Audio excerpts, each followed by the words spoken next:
5 kebutuhan dasar manusia, kebutuhan bertahan hidup,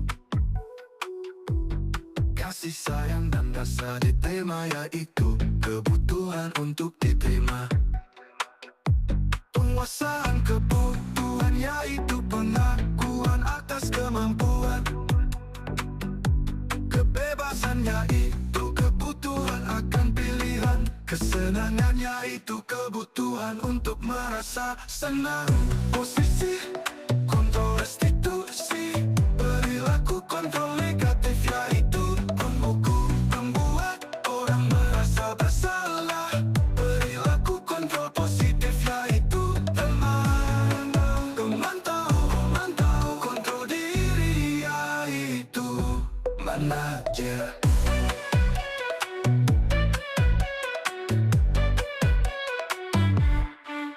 Posisi kontrol restitusi, perilaku kontrol negatif yaitu penghukum, membuat orang merasa bersalah. Perilaku kontrol positif yaitu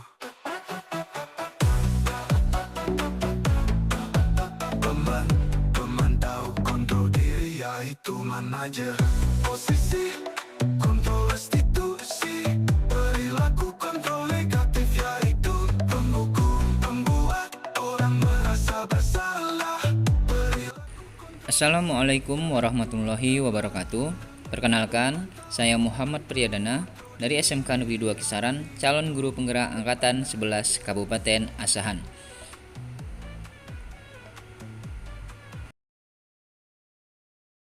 Ki Hajar Dewantara mengumpamakan sekolah sebagai sebuah ladang tempat persemaian bibit. Agar bibit dapat berkembang secara maksimal, maka petani dapat memperbaiki kondisi tanah, memelihara bibit tanaman, memberi pupuk dan air, membasmi ulat-ulat atau jamur-jamur yang mengganggu hidup bibit tanaman, dan lain sebagainya.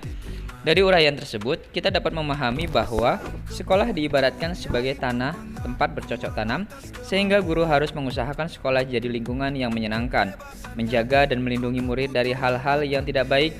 Dengan demikian, karakter murid tumbuh dengan baik sesuai dengan profil pelajar Pancasila. Aksi nyata budaya positif ini bertujuan menumbuhkan budaya positif di sekolah dengan meyakini nilai-nilai kebajikan universal serta menciptakan murid yang merdeka dan mempunyai disiplin kuat sesuai profil pelajar Pancasila. Tolak ukur. Murid dapat melaksanakan keyakinan kelas yang telah disepakati bersama dengan kesadaran diri dan penuh tanggung jawab, serta terwujudnya kebiasaan-kebiasaan yang baik dalam diri murid sehingga tercermin karakter profil pelajar Pancasila. Tolak ukurnya adalah rencana perbaikan, mengevaluasi kesepakatan kelas yang telah dibuat secara berkala, menempatkan diri pada posisi kontrol manajer secara konsisten dan berkelanjutan, menerapkan segitiga restitusi pada setiap masalah yang ada, berkolaborasi dengan semua pihak demi terwujudnya budaya positif.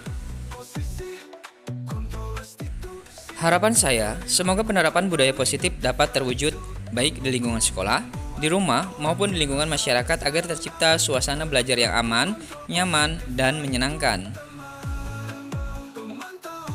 Konsep inti budaya positif.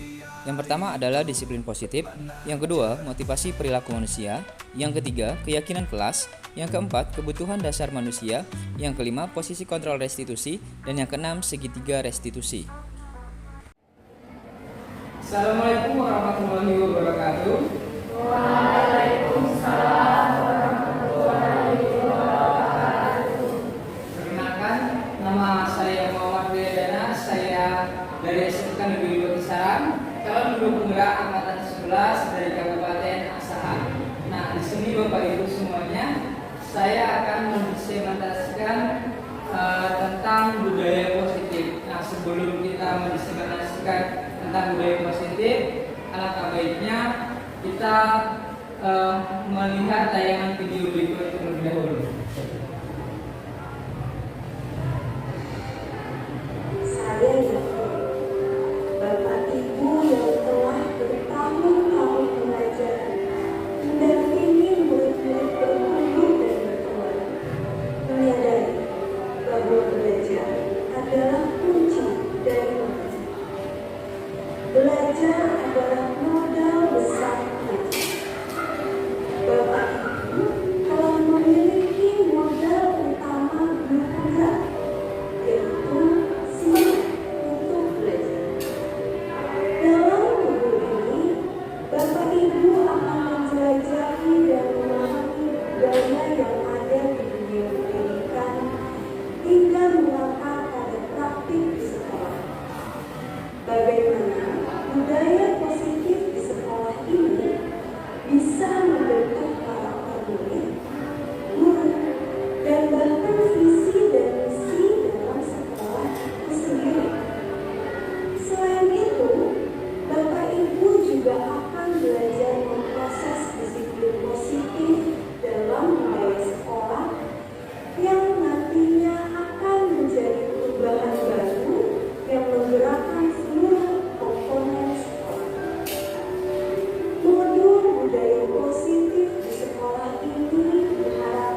bagi para guru serta segenap tatanan komponen sekolah untuk memajukan pendidikan di Indonesia. Selamat belajar!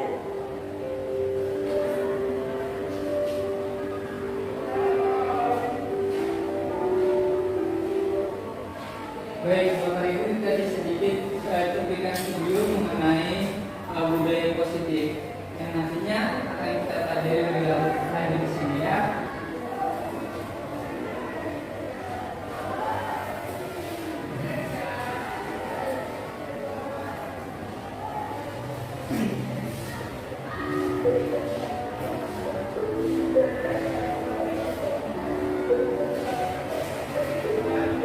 Lima kebutuhan bersama.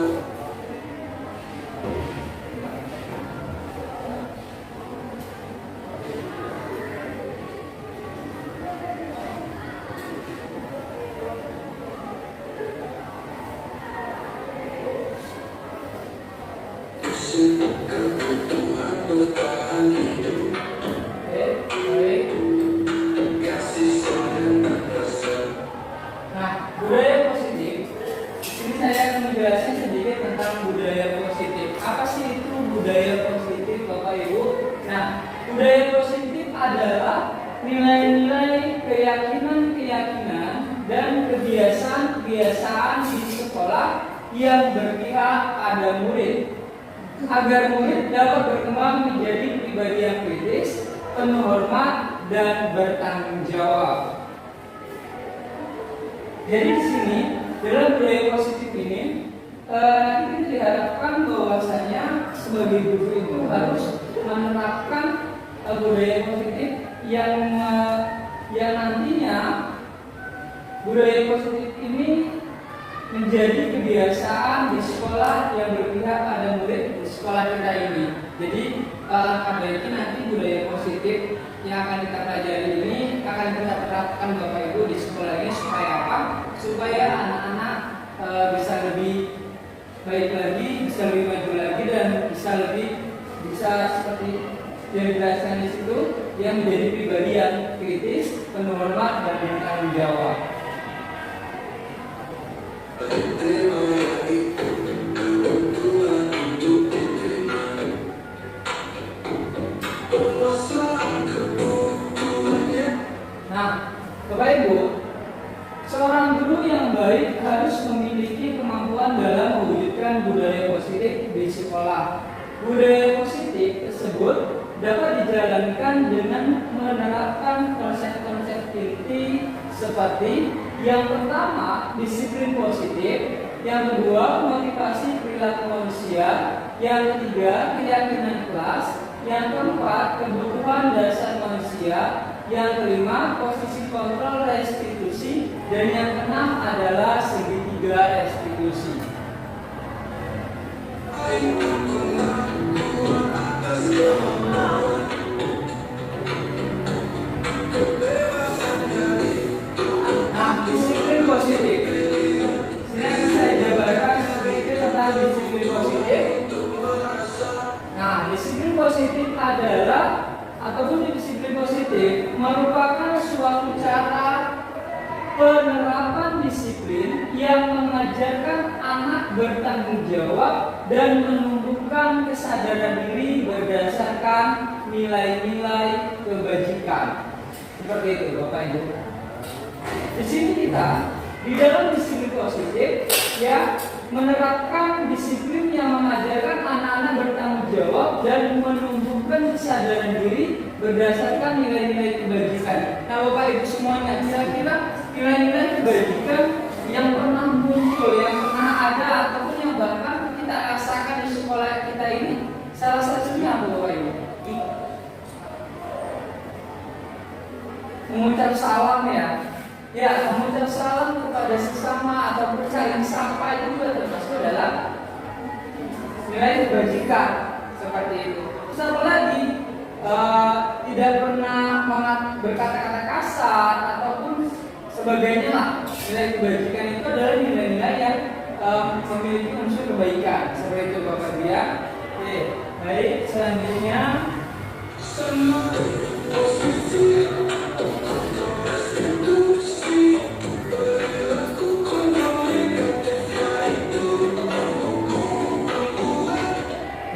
disiplin positif lebih ke arah disiplin diri yang dapat mengontrol diri dalam melakukan segala tindakan.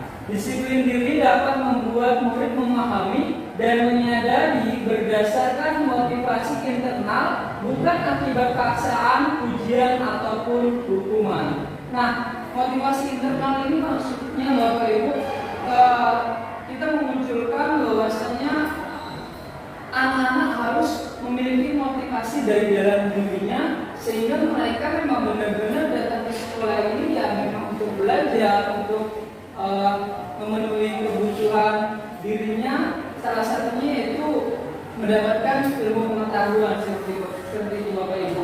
Tidak takut karena hukuman, kalau nanti di rumah takutnya dimarahin mamanya aja sehingga dia datang ke sekolah, ataupun karena ujian dia anakku rajin sekali, aja dia rajin ke sekolah. Tidak seperti itu Bapak Ibu ya. Diharapkan munculnya motivasi dari dalam diri anak-anak tersebut. Bagaimana caranya? Ya, ini kita pelajari selanjutnya.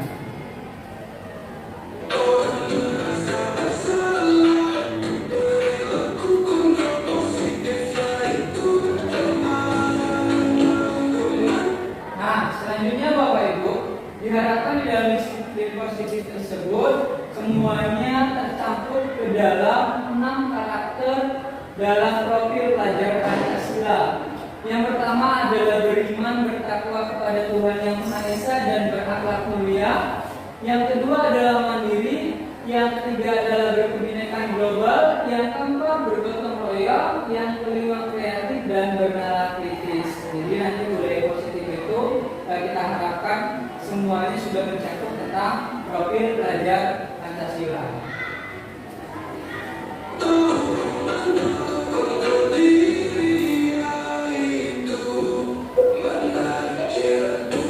Selanjutnya motivasi perilaku.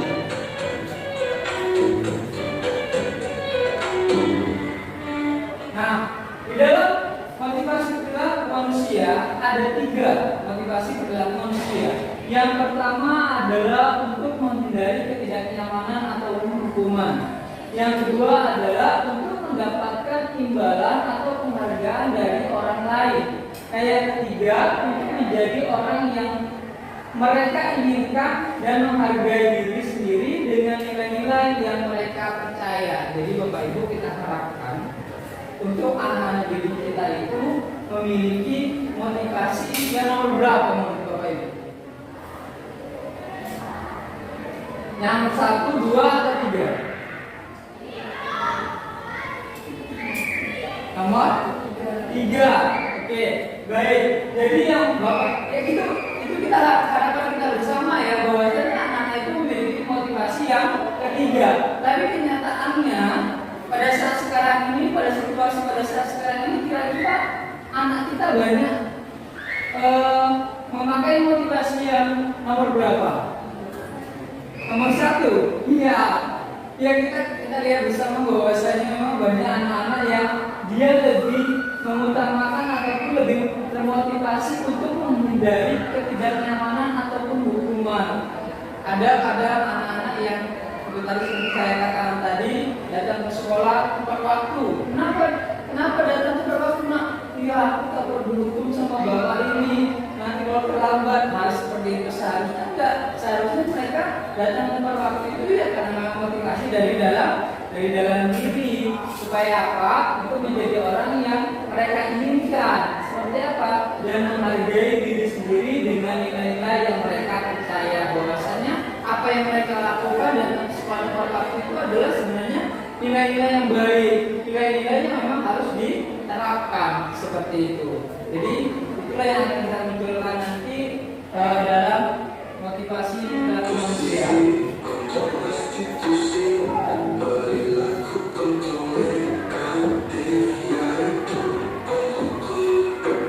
Nah, dalam teori motivasi perilaku manusia, ya tadi seperti saya katakan ada motivasi eksternal, ada motivasi eksternal motivasi yang pertama tadi termasuk dalam motivasi eksternal. Yang kedua adalah motivasi eksternal juga, dan yang ketiga adalah motivasi internal yang berasal dari dalam diri. Ya, dia anak-anak diharapkan bisa lebih menghargai dirinya sendiri, memahami dirinya sendiri, seperti itu Bapak Ibu.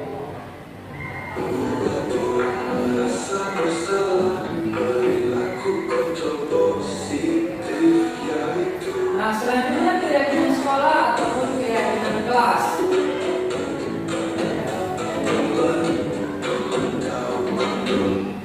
Nah, keyakinan sekolah atau keyakinan kelas, guru berperan dalam mewujudkan terbentuknya keyakinan sekolah atau kelas dengan adanya kesepakatan antara guru dan murid. Keyakinan sekolah atau kelas berupa pernyataan-pernyataan universal yang mudah diingat dan dipahami serta harus diterapkan di lingkungan sekolah. Jadi Bapak Ibu di sini keyakinan kelas biasanya kita sebelum masuk ke kelas itu kita harus membuat keyakinan terlebih dahulu kepada murid kita yang ada di kelas. Keyakinan seperti apa? Ya, kita membuat istilahnya sebuah keyakinan yang memang kita sepakati. Kita harus ngapain di dalam kelas itu. Kalau misalkan kita harus memulai pelajaran itu berdoa terlebih dahulu, ya kan Bapak Ibu ya. Terus masuk tepat waktu. Selanjutnya keyakinan kelas selanjutnya, nah semua itu harus kita sepakati dengan murid. Jangan hanya untuk kita aja, tapi murid juga harus sepakat dengan apa yang kita sampaikan. Itu dia.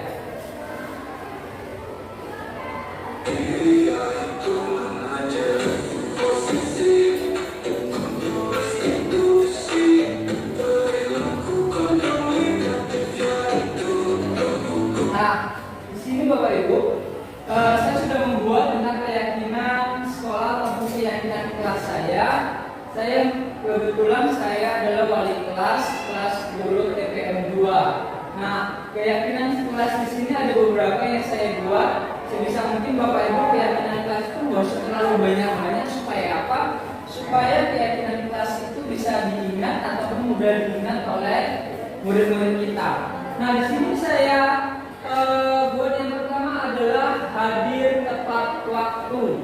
Ya, hadir tepat waktu yang pertama. Jadi usahakan anak-anak didik itu ataupun murid-murid kita itu datang ke sekolah itu harus tepat waktu. Nah, selanjutnya adalah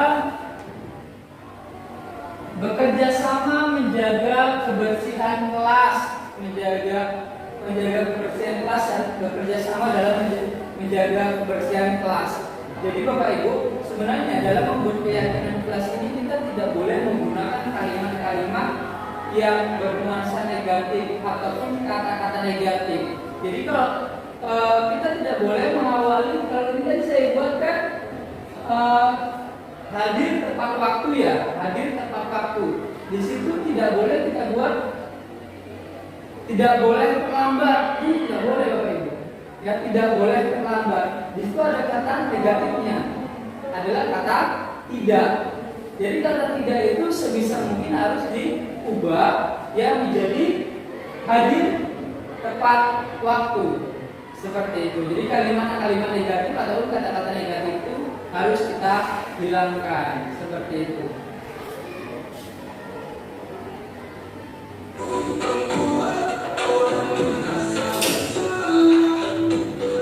Nah, selanjutnya kebutuhan dasar manusia.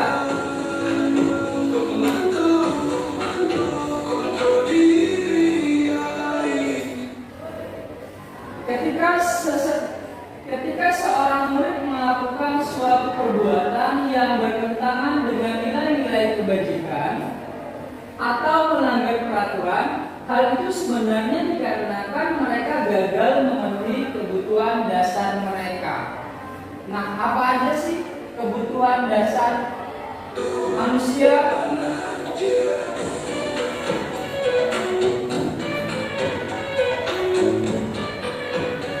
Nah, ini dia Bapak Ibu.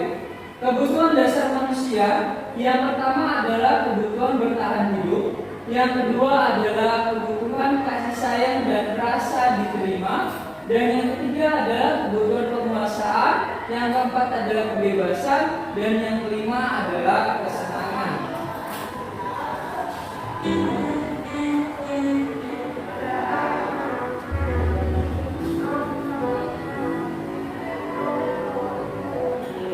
Nah, studi kasus. Di sini ada saya buat contoh, Bapak Ibu. Ibu Julaika, guru wali kelas 10A, sedang bingung menghadapi pula salah satu murid di kelasnya, Tony.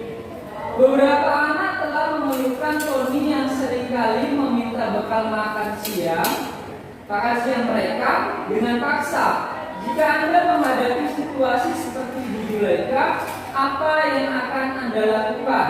Menurut Anda, kira-kira apa alasan Tony melakukan hal itu? Bapak Ibu, dari kasus ini kira-kira kenapa Tony melakukan hal itu?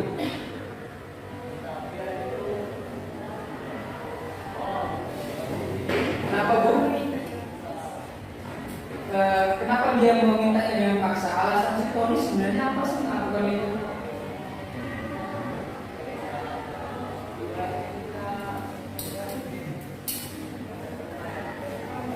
Karena ingin mendapatkan perhatian mungkin ya, atau karena ingin merasakan apa yang ingin dirasakan oleh kawannya, mungkin bentuknya beda atau gimana seperti itu ya.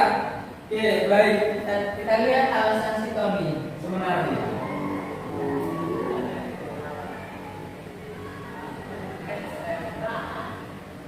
Nah, alasan Tony pertama, karena ia lapar dan orang tuanya tidak membawakannya bekal makan siang, maka guru dasar yang sedang berusaha memenuhinya.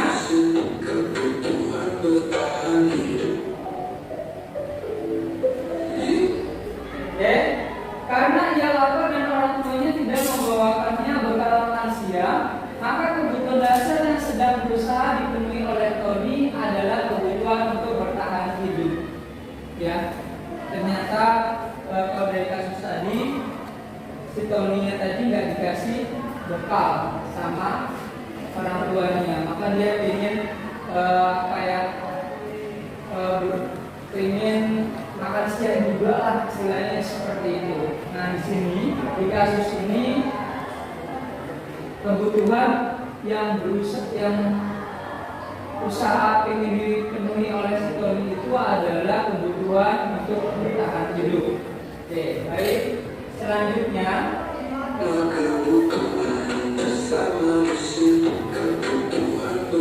alasan Tony kedua, karena dia merasa senang temannya jadi memperhatikan dia.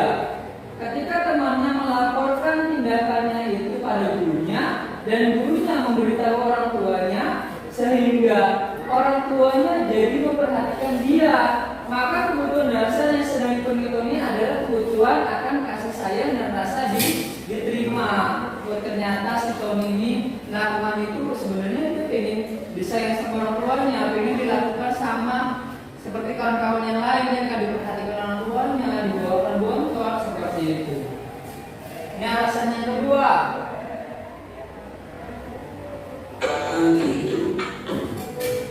Nah, alasan yang ketiga,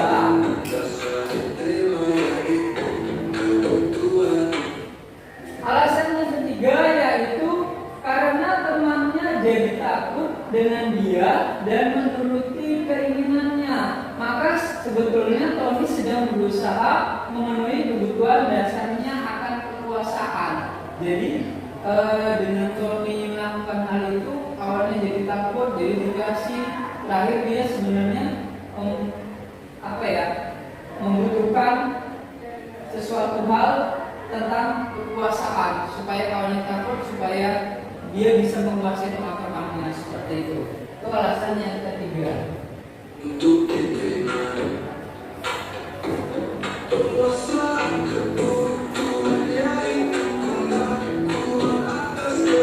Nah, dan alasan yang keempat, karena dia merasa bosan dengan bekal makanan yang dibawakan ibunya dari rumah. karena ibunya selalu membawakan bekal yang sama. Oleh karena itu, dia ingin mencoba makanan teman-temannya yang beraneka ragam. Maka Tony sedang berusaha memenuhi kebutuhannya akan kebebasan. Dia ingin merasakan semuanya, kawan-kawannya ingin dia rasakan semuanya.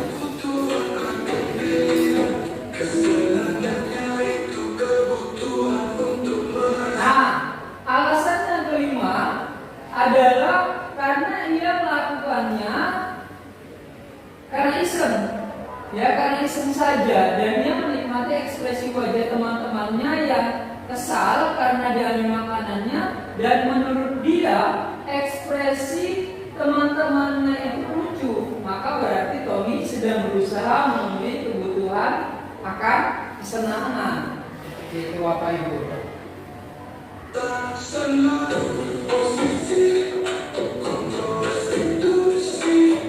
Nah, selanjutnya adalah posisi kontrol restitusi.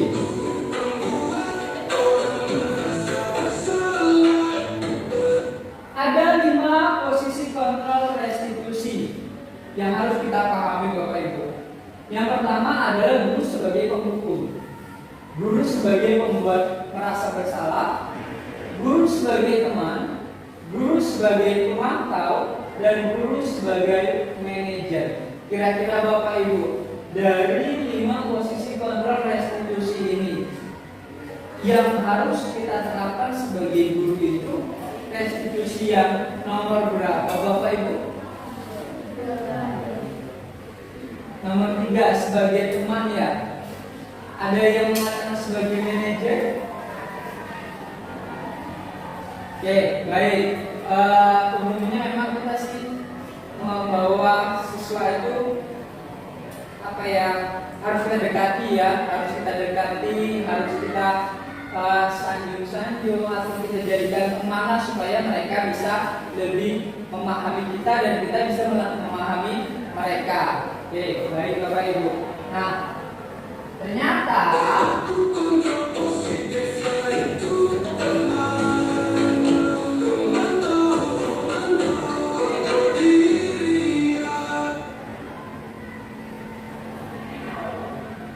Bapak Ibu ya, dari 5 posisi kontrol restitusi tersebut ya, restitusi yang pertama dan yang kedua ya, yang pertama dan yang kedua itu termasuk ke dalam posisi kontrol yang negatif Bapak Ibu ya. Kita nggak boleh menghukum sebenarnya seperti itu, tapi kayak mana mau nggak menghukum, mana yang bandel kali ya kan, mereka mana lah mau nggak menghukum. Tapi biasanya ternyata itu nggak boleh Bapak Ibu ya, nggak boleh kita menghukum. Nah, untuk posisi kontrol yang ketiga dan keempat itu termasuk posisi kontrol yang positif ya, boleh kita lakukan. Tapi ternyata kita sebagai guru kita harus melakukan posisi kontrol yang kelima sebagai manajer.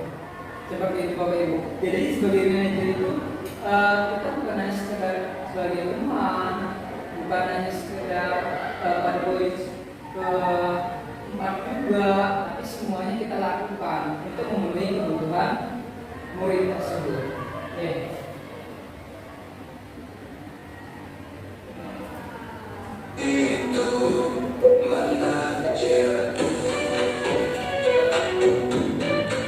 Nah, posisi kontrol restitusi di antara film posisi kontrol restitusi tersebut sebaiknya seorang guru menggunakan posisi kontrol manajer. Nah, seperti yang saya jelaskan tadi, kita harus menggunakan posisi kontrol manajer. Nah, sebagai manajer, guru dapat berbuat sesuatu bersama murid, mempersilahkan murid bertanggung jawab dan mendukung murid agar dapat menemukan solusi. Selain itu, posisi manajer mengacu pada restitusi yang dapat menjadikan murid sebagai manajer bagi dirinya sendiri, sehingga dapat tercipta tercipta identitas positif pada diri murid. Jadi kalau kita sudah menjadi manajer, kita harapkan juga murid menjadi manajer untuk dirinya sendiri, ya. Jadi bisa akhirnya nanti dapat tercipta identitas positif pada diri murid. Jadi apapun yang dilakukan oleh murid itu mereka tahu aku harus ngapain ya, aku harus bagaimana ya, tindakan apa yang harus aku lakukan, seperti itu Bapak Ibu. Jadi murid-murid itu diharapkan bisa memahami dirinya sendiri dan memahami situasi harus berbuat apa dan harus bagaimana, Bapak ya.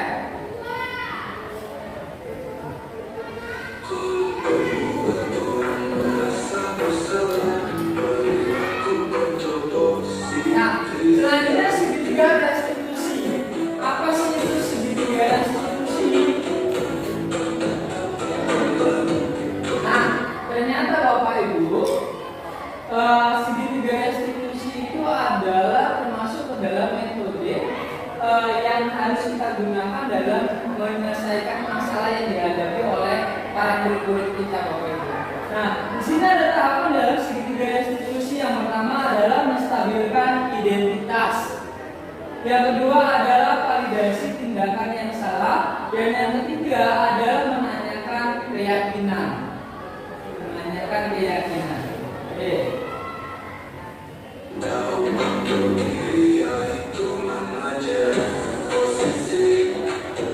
Menstabilkan identitas. Yang pertama adalah menstabilkan identitas. Menstabilkan identitas dilakukan berdasarkan prinsip bahwa membuat kesalahan adalah bagian dari proses pembelajaran yang nantinya akan menggeser identitas gagal ke arah identitas sukses.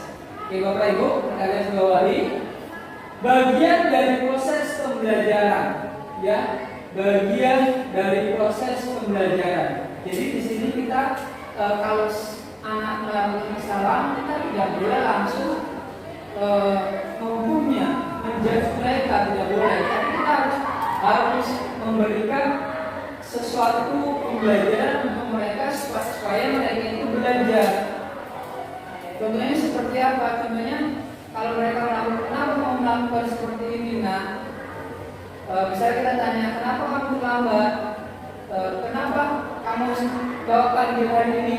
Ya Pak, karena saya tidak mengerjakan tugas, misalnya seperti itu ya kan. Nah, menurut manusia itu pernah melakukan yang namanya kesalahan. Nah, itu yang dikatakan dengan menstabilkan identitas. Jadi kita seolah-olah tidak membuat apa ya, supaya emosi anak itu tetap terjaga. Begitu Bapak Ibu.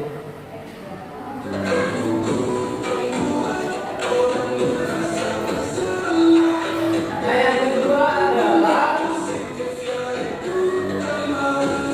validasi tindakan yang salah. Validasi tindakan yang salah dilakukan berdasarkan prinsip bahwa setiap perilaku berupa memenuhi sesuatu kebutuhan tertentu, sehingga guru atau orang tua akan bergeser dari pemikiran stimulus respon menjadi proaktif, serta akan lebih mengenali dan mengakui kebutuhan murid atau anak. Jadi di sini Bapak Ibu, di validasi tindakan yang salah ini kita menanyakan, kenapa kamu melakukan itu, kenapa kamu terlambat, pasti kamu ada alasannya kan, seperti itu Bapak Ibu. Jadi kalau misalnya seseorang tidak mengerjakan tugas, kenapa kamu tidak mengerjakan tugas, apa alasannya, apa yang membuat kamu tidak mengerjakan tugas, seperti itu Bapak ya. Jadi kita harus tahu alasan anak-anak.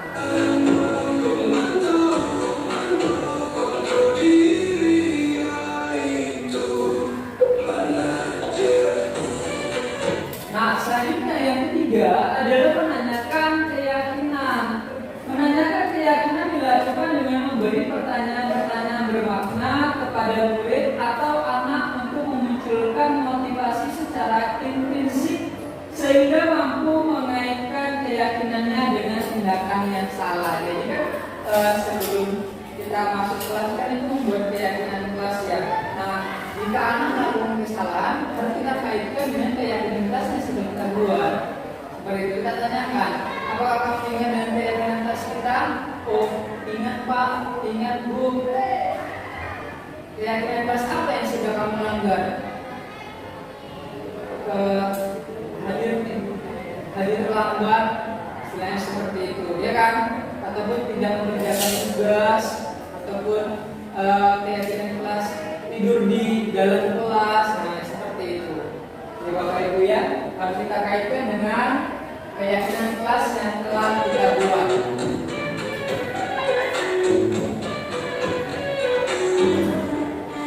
Nah Bapak Ibu, sebagai kesimpulan, seorang guru yang baik harus memiliki kemampuan dalam mewujudkan budaya positif di sekolah. Budaya positif tersebut dapat dijalankan dengan menerapkan konsep-konsep inti seperti yang pertama, disiplin positif, yang kedua, motivasi perilaku manusia, yang ketiga, keyakinan kelas, dan yang keempat, kebutuhan dasar manusia, yang kelima, posisi kontrol restitusi, dan yang keenam adalah segitiga restitusi.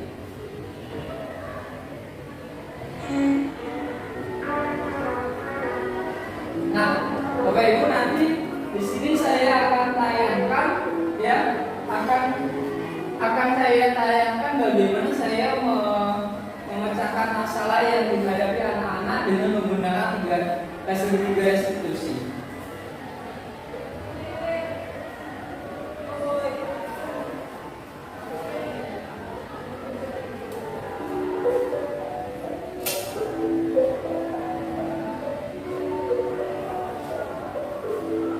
Jadi sama Bapak Ibu ya.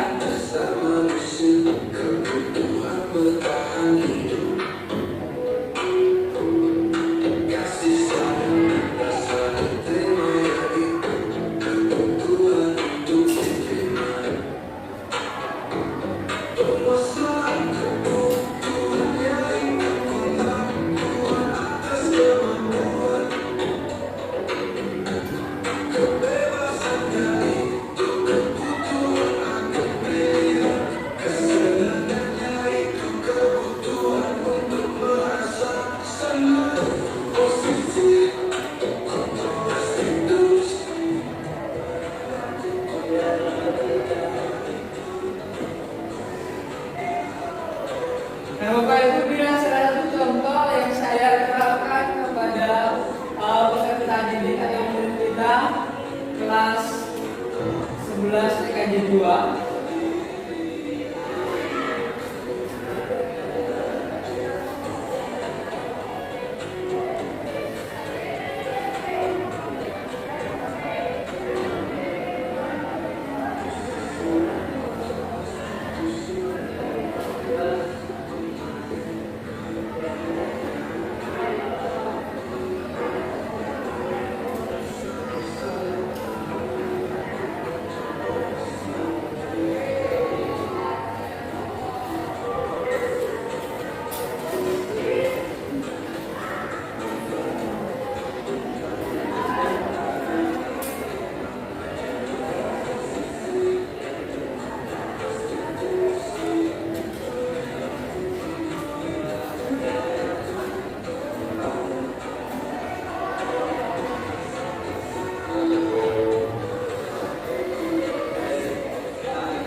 Nah itu kasus pertama Bapak Ibu. Ya, ada kasus yang kedua. Ya, kasus kedua itu masih kelas yang sama.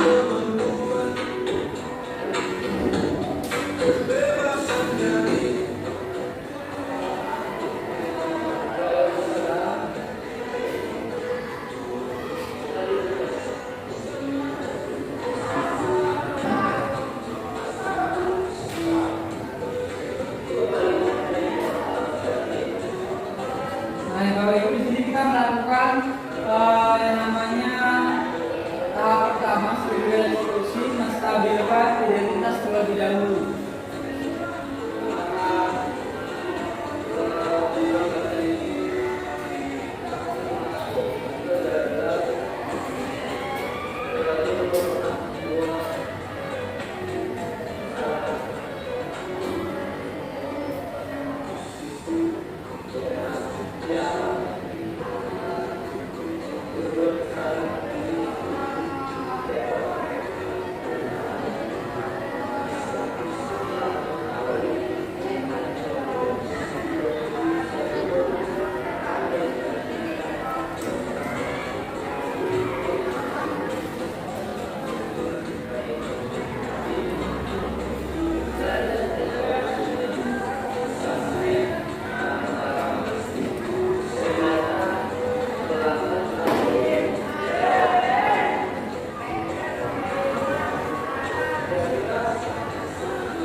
Nah, di sini Bapak Ibu, setelah kita menanyakan keyakinan kelas, kita berusaha untuk menemukan solusi. Nah, solusi itu harus muncul ataupun harus keluar dari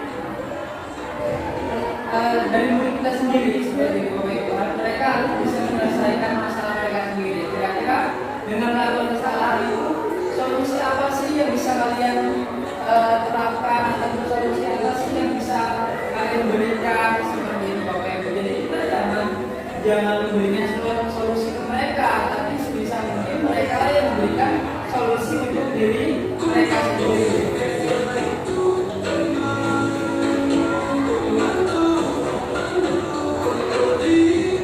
Baik Bapak Ibu, sebelum kita masuk ke tanggapan, biar agak rileks ya, kita hanya sedikit sebentar. Ya, di workshop sebelumnya kita masih ingat kan? Tebu 1, tebu 2, tebu 3, tebu 4, tebu 5 kali di sini ya. Oke, kita tes ya. Tebu 1, tebu 2, tebu 3, tebu 4. Jadi ya, tebu 4, tebu 5. Ingat? Oke, bisa kita mulai. Tebu 1, tebu 2, tebu 3, tebu 4, tebu 5. Oke, kita ulangi ya. Baik, tebu 1. Oke, kita ulangi. Saya nggak mau sepertinya. Baik, tebu 1, nanti tebu 5 kali ya. Tebu 5 kali.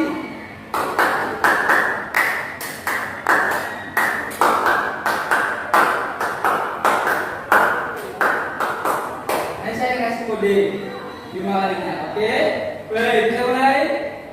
Bunyi agak santai aja ya begini ya, agak santai lalu pegang kembali. Baik, tebu 1, tebu 2, tebu 3, tebu 4. Oke, tebu 5 kali.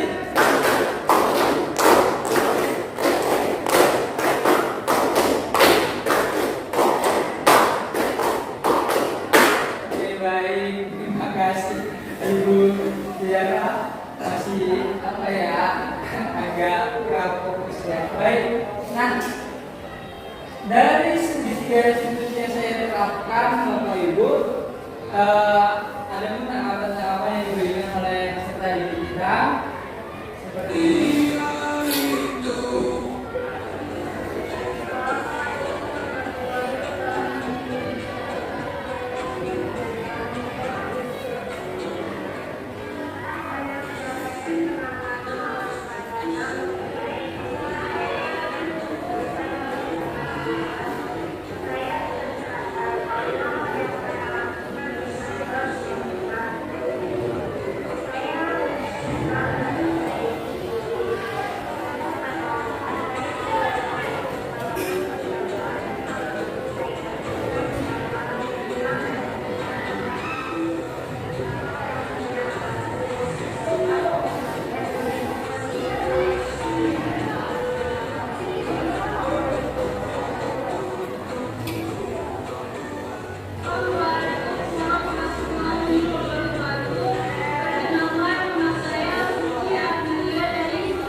Baik, terima kasih Bapak Ibu.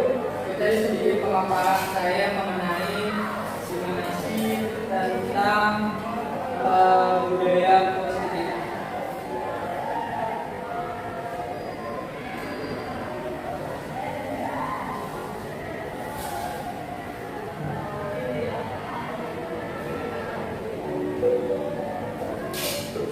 Ya, Bapak Ibu, sampai di sini ada tidak sesuatu hal yang ingin Bapak Ibu tanyakan,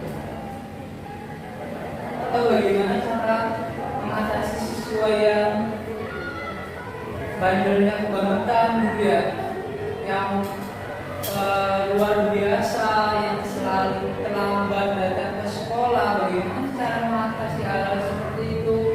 Ya, kalau saya pribadi Bapak Ibu mengatasinya, kalau yang setelah saya mempelajari segitiga dan putus ini, ya saya mencoba untuk menerapkan segitiga eksekusi Bapak Ibu.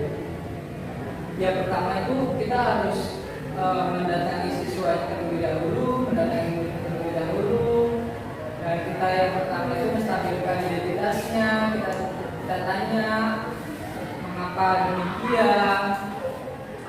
Setelah itu baru kita lakukan tahap kedua, lalu tahap ketiga.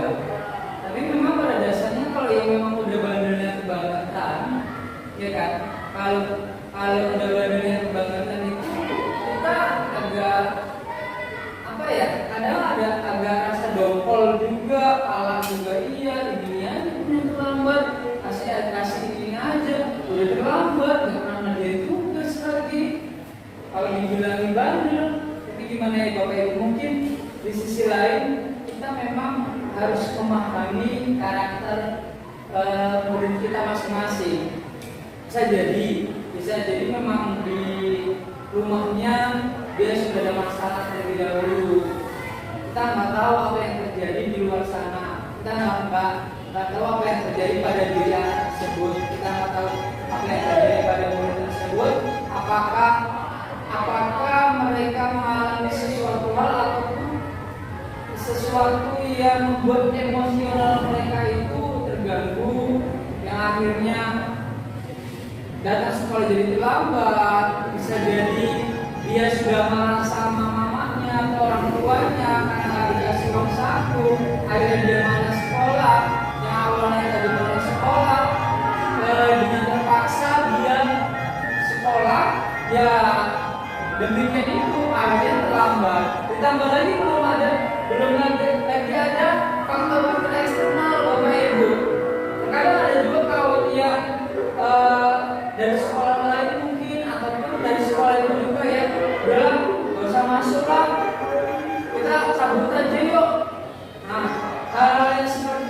sebenarnya yang harus kita hindari Bapak Ibu. Jadi sebisa mungkin kalau ada siswa yang terlambat ya kita tangani dengan sebaik mungkin dengan memahami apa yang dialami ataupun apa yang dirasakan oleh murid-murid kita. Kita nggak boleh langsung menghadir ataupun menghukum mereka, tapi kita harus tahu dulu alasan mereka itu seperti apa, alasan dia itu ngapain, seperti itu Bapak Ibu. Jadi memang kita harus paham dengan keadaan dan kondisi murid ya, supaya apa? Supaya pembelajaran kita juga menyenangkan. Karena pada dasarnya di abad 21 ini, ya Bapak Ibu, pada saat sekarang ini di kurikulum merdeka ini kita harus memang menekankan tentang pembelajaran yang berpihak pada murid. Berpihak pada murid itu bukan semata-mata keinginan murid harus kita turuti, tidak, tapi kita harus memilah keinginan murid yang mana sih yang bagus. Kalau misalkan ada keinginan murid yang salah ataupun yang menyimpang, ya kita yang harus meluruskannya dengan menggunakan kalimat-kalimat yang baik yang bisa menuntut mereka. Jadi pada dasarnya pada saat sekarang ini Bapak Ibu, pembelajaran kita itu bukan diharapkan untuk menuntut mereka mau ngapain, menjadi apa, tidak. Tapi kita harus menuntut mereka mau jadi apa. Nah, kalau misalkan mereka ingin jadi pengusaha, ya kita tuntut dari sekarang aspek-aspek untuk menjadi pengusaha itu harus ngapain, seperti itu Bapak Ibu. Seperti kita kan di SMK ini banyak kali jurusan kita ya. Ada jurusan yang pertama itu ada jurusan DPIP, bagian pembangunan, ataupun itu lebih menjurus ke arsitek. Nah seperti itu Bapak Ibu. Jadi kita harus memahami mereka bahwasanya kita harus menuntut mereka supaya menjadi arsitek yang handal itu seperti apa. Ya walaupun saya sebagai guru bahasa Indonesia, ya walaupun saya tidak langsung terjun ke dunia praktek mereka, tapi setidaknya saya sebagai guru bahasa Indonesia berupaya semaksimal mungkin bagaimana caranya menenangkan ataupun menstabilkan emosi anak-anak kita pada saat belajar seperti apa, harus bagaimana, dan sebisa mungkin mereka belajar untuk mampu berbicara dengan baik, dengan santun, seperti itu Bapak Ibu. Karena di dalam dunia kerja pun walaupun mereka menggambar, lebih banyak aktivitas menggambar, bukan berarti mereka tidak berbicara ya Bapak Ibu ya. Tapi mereka juga ingin bekerja sama dengan apa yang dibilang dengan rekan mereka yang satu tim, ataupun bekerja sama dengan pihak-pihak lain atau perusahaan-perusahaan lain. Suatu saat nanti ketika mereka sudah bekerja, yaitu kita harus menggunakan bahasa yang santun, seperti itu. Kita harus intinya dalam proses pembelajaran ini, kita sebagai guru harus bisa menjadi manajer bagi mereka, supaya apa? Supaya murid-murid kita juga bisa menjadi manajer bagi dirinya sendiri, ya Bapak Ibu ya, bagi manajer bagi dirinya sendiri, dan akhirnya nanti setelah mereka menjadi manajer muncullah motivasi internal dari dalam diri mereka, yang akhirnya mereka bisa menjadi diri yang lebih baik lagi. Kita di sini saya tekankan pada abad ini, pada saat sekarang ini kita harus menjadi pembelajar yang menuntut, bukan menuntut, seperti itu Bapak Ibu. Oke, baik Pak Ibu, demikian yang dapat saya sampaikan. Ada dari kurangnya mohon maaf. Jika ada kesalahan dari apa yang saya sampaikan, saya mohon maaf. Dan jika nanti kedepannya ada sesuatu hal yang ingin Bapak Ibu tanyakan, ataupun sesuatu hal yang ingin Bapak Ibu diskusikan, boleh nanti tanyakan ke saya, ataupun kita berkolaborasi untuk menangani masalah-masalah ataupun sesuatu hal yang berhubungan dengan murid, seperti itu Bapak Ibu. Insyaallah saya siap untuk hal seperti itu. Yang terpenting kita bisa saling kerjasama, bisa saling memahami dan lebih terpenting lagi kita bisa memahami murid-murid kita ke depannya. Supaya apa? Supaya murid-murid kita menjadi individu yang lebih baik lagi, individu yang lebih kritis, individu yang lebih maju dari pola pikirnya, dan maju juga ilmu pengetahuannya, teknologinya, dan bahkan keagamaannya, seperti itu Bapak Ibu. Baik, demikian Bapak Ibu, saya sudahi. Wabillahi taufiq wal hidayah. Wassalamualaikum warahmatullahi wabarakatuh. Waalaikumsalam warahmatullahi wabarakatuh. Perkenalkan, nama saya Pujar Mika. Saya adalah rekan sejawat dari Bapak Muhammad Priyadana, CGP Angkatan 11 SMK Negeri 2 Kisaran, Kabupaten Asahan. Perasaan saya sangat senang setelah saya mengikuti diseminasi budaya positif yang dilakukan oleh Bapak Muhammad Priyadana. Banyak hal yang saya pahami tentang budaya positif, tentang posisi kontrol tubuh, dan telah akan saya terapkan untuk mewujudkan budaya positif itu sendiri di kelas, baik itu untuk saya juga untuk murid. Untuk berbagi ilmunya kepada Bapak Muhammad Priyadana. Senang posisi kontrol restitusi, perilaku kontrol negatif yaitu memukul, membuat orang merasa bersalah.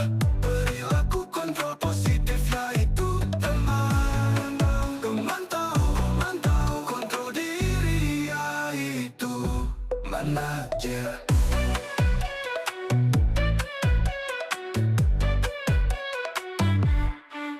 Posisi kontrol restitusi, perilaku kontrol negatif yaitu pemukul, membuat orang merasa bersalah. Perilaku kontrol positif yaitu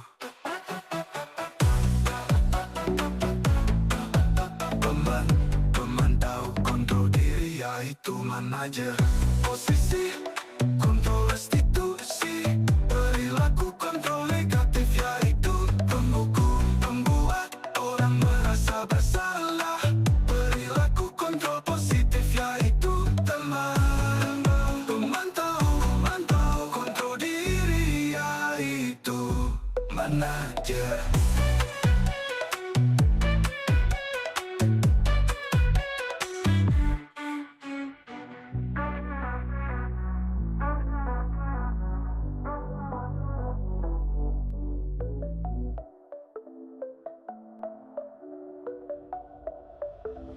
Lima kebutuhan dasar manusia, kebutuhan bertahan hidup, kasih sayang dan rasa diterima yaitu kebutuhan untuk diterima. Penguasaan kebutuhan yaitu pengakuan atas kemampuan. Kebebasan yaitu kebutuhan akan pilihan. Kesenangan yaitu kebutuhan untuk merasa senang. Posisi kontrol restitusi, perilaku kontrol negatif yaitu memukul, membuat orang merasa bersalah.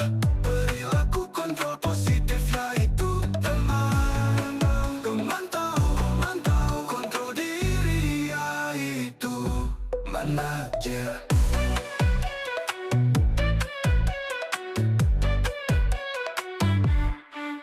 Posisi kontrol restitusi, perilaku kontrol negatif yaitu